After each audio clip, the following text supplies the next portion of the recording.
Last time, we jobified the fish using an I-job parallel for and made it move forward. In this episode, we will get the fish to swim together in a group as shown in the introduction. Let's navigate to the update job. We need to prepare the job to take into account the neighboring fish when updating each fish. For that, let's extract the fish up and right directional vectors right under the fish forward vector.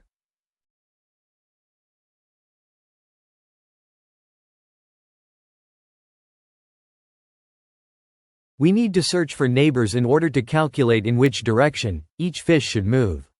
There are many ways of doing this. For this video, I chose neighbors randomly from the fish population. This is not a perfect result, but it will simulate a boid-like system pretty well. For that, we need to use the unity.math.random, which is designed specifically to be used inside burst jobs. Mark this variable as read-only. Also mark all other variables as read-only, except for the fish container native list, since that's the only data structure we are modifying. Also initialize it in awake with a seed and pass it into the job constructor.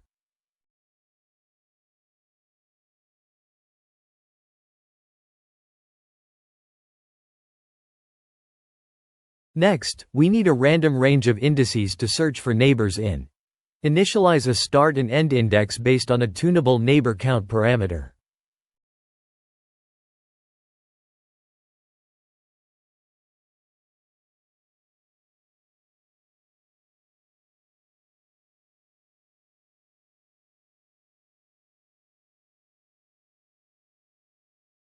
Initialize 3 variables for calculating the repel angle and direction. This form the basis of the fish AI.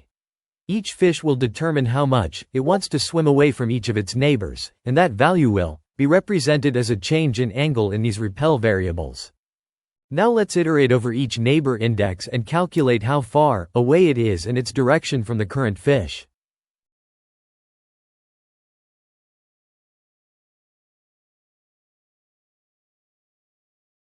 We will need another tunable parameter for the fish AI called repel angle. This will represent by how many degrees the fish will change its pitch and yaw. Now, when the two fish are on top of each other, which the problem we were left with the end of the previous tutorial, this angle will be increased by the repel amount. If you think about it, we are teaching the fish AI to repel each other maximally when they are on top of each other.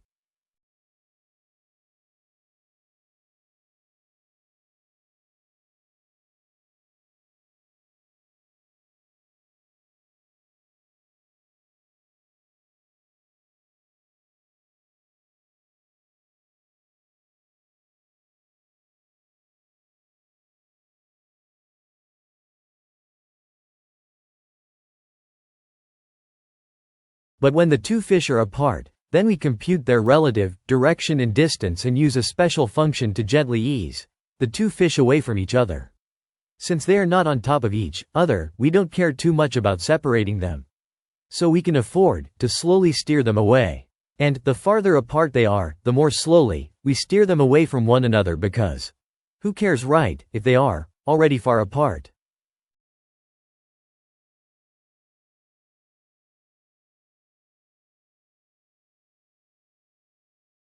There is one last component in the fish AI. So far, the fish can only repel each other.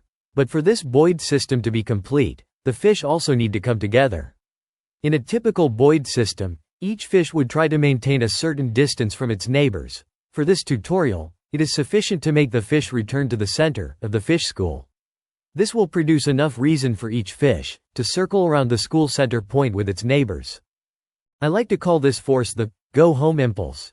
You could even give each fish its own impulse setting for how homesick it gets and how quickly it wants to circle back around to the school center.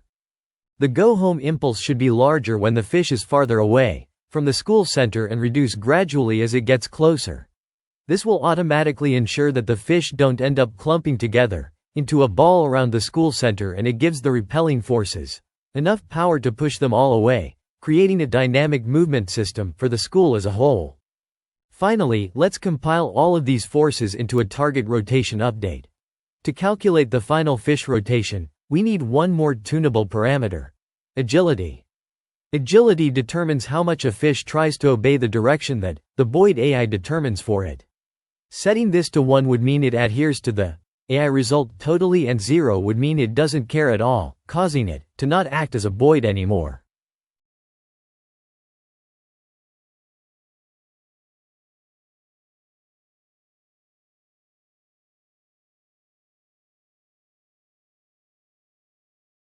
And just like that, we are done with our boid system.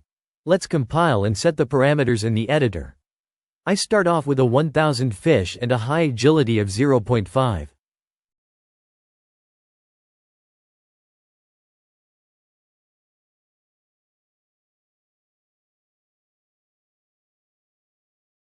Whoa, look at that explosion of fish. Since they all spawned at the origin, the repel X and Y forces caused all the fish to swim very fast away from each other. The fish seem to be jittering. That's because their high agility is causing them to snap to the boid AI generated rotation. Since that is determined by a completely random set of neighbors each update, it causes this jitter. So I set the agility way down to avoid this. Now the fish change direction more smoothly. Much better.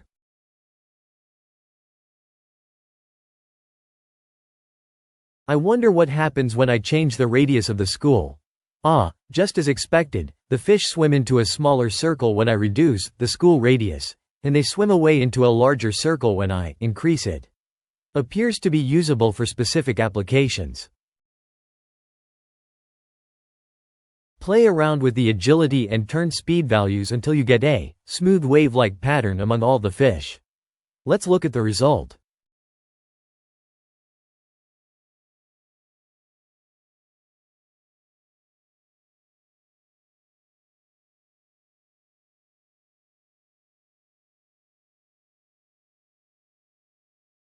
I think these values will do. Time for full screen.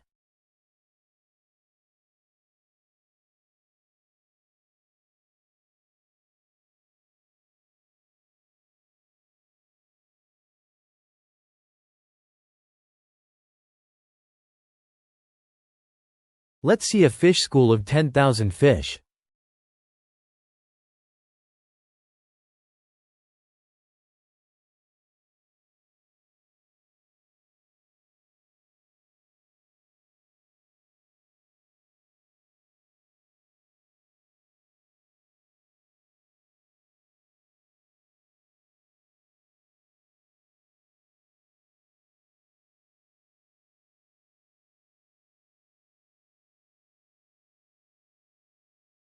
It's rendering at 200 frames per second plus consistently. Wonderful.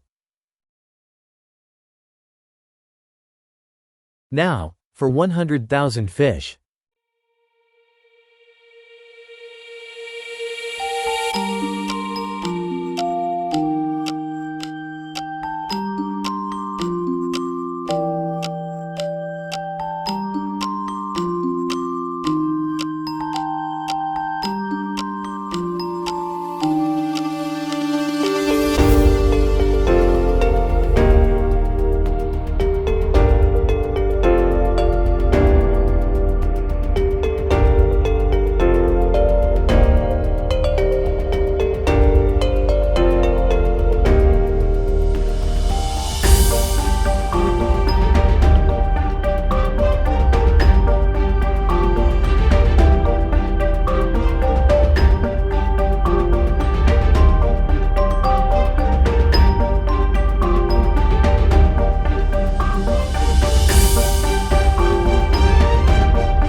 That's all for this video.